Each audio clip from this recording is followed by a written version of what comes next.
If you're new here, don't forget to subscribe to our channel and hit the like button.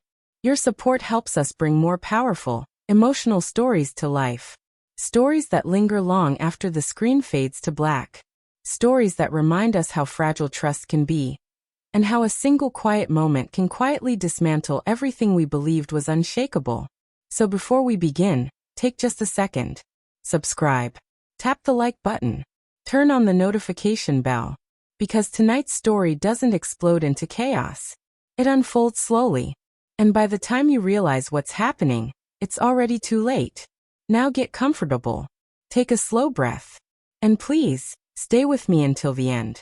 Because what happened that night didn't just reveal a secret. It unraveled a life. It was supposed to be an ordinary Saturday. The kind that slips through your fingers without leaving a mark.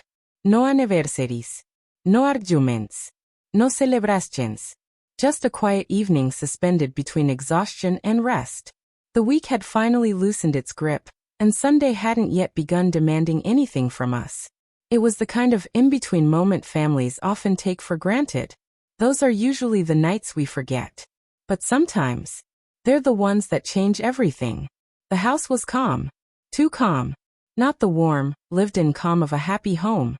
Not the gentle rhythm of shared comfort. This silence felt deliberate. As if the walls themselves were pretending.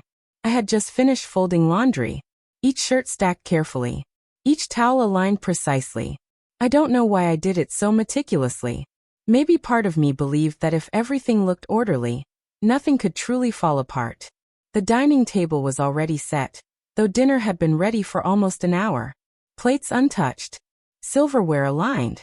Glasses reflecting the soft glow of the overhead light. Waiting. I poured myself a cup of tea. The porcelain made a soft, hollow clink against the saucer. Louder than it should have sounded. In the stillness, even small noises felt amplified. Exposed. I lowered myself into the corner of the sofa.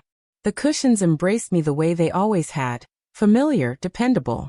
The fabric smelled faintly of fabric softener, and something deeper. Something that felt like time. From the kitchen, I could hear him. Humming. Not a melody I recognized. Not something he used to hum when he was happy. This one sounded distracted. Detached. Like his body was present. But his thoughts were somewhere else entirely. The refrigerator hummed steadily in the background. A low mechanical rhythm that filled the silence like a second heartbeat. The scent of dinner lingered in the air, garlic, herbs, a hint of sweetness. A smell that once meant comfort. A smell that once felt like safety. The kids were out with friends. Their laughter, usually bouncing through the hallway like bright echoes, was absent. In its place was a stillness that pressed gently but persistently against my ears. For a brief moment, just one, I allowed myself to believe everything was fine. Almost perfect. But here's the thing about stillness. When it becomes too complete, it's rarely peace. It's a warning. At first, I couldn't explain the feeling. There were no arguments. No slammed doors. No cold shoulders. Nothing obvious. And that's what made it worse. It wasn't something I could point to. It was something I could feel. A heaviness. As if the air had thickened. As if the house itself was holding its breath. You know that feeling, don't you? When nothing appears different. Yet something deep inside whispers that everything has shifted. That quiet instinct. That inner voice that says, pay attention. I took a slow sip of tea, hoping the warmth would dissolve the unease curling in my chest. It didn't. The warmth faded. The feeling stayed.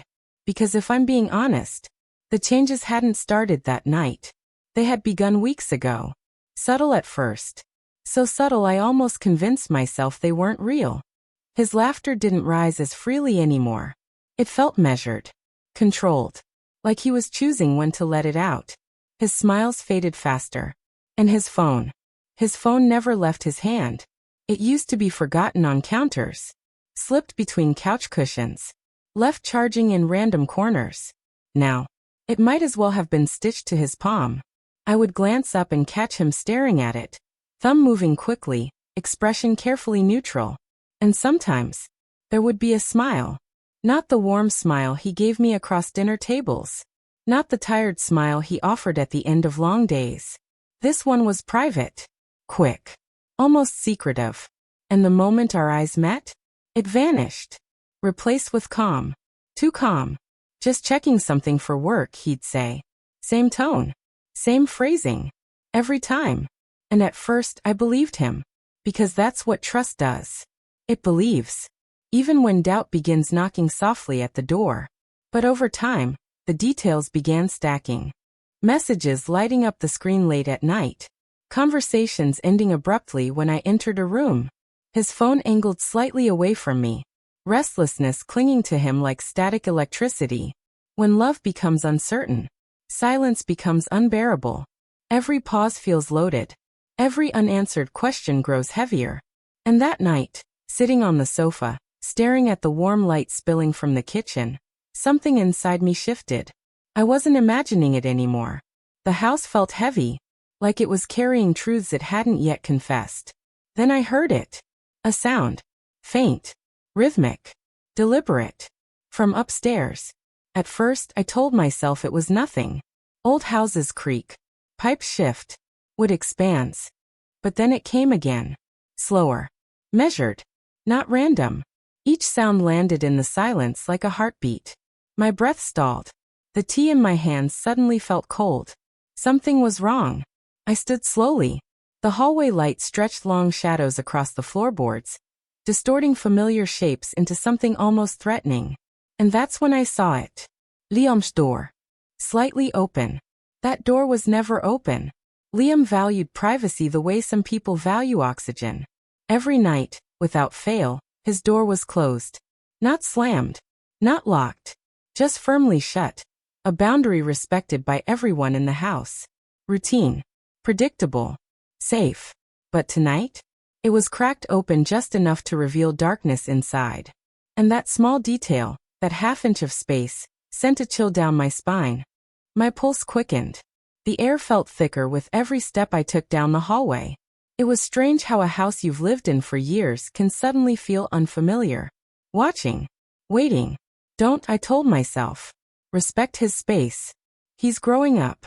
He deserves privacy. But another voice, quieter, sharper, responded. Go look. Each step forward felt heavier than the last. The floorboards creaked beneath my weight, echoing louder than they ever had before. My hand trembled slightly as I reached for the edge of the door. And deep down, before I even touched it, I knew. Whatever waited behind that door would not be small. It would not be innocent. It would not be forgettable. It would change everything.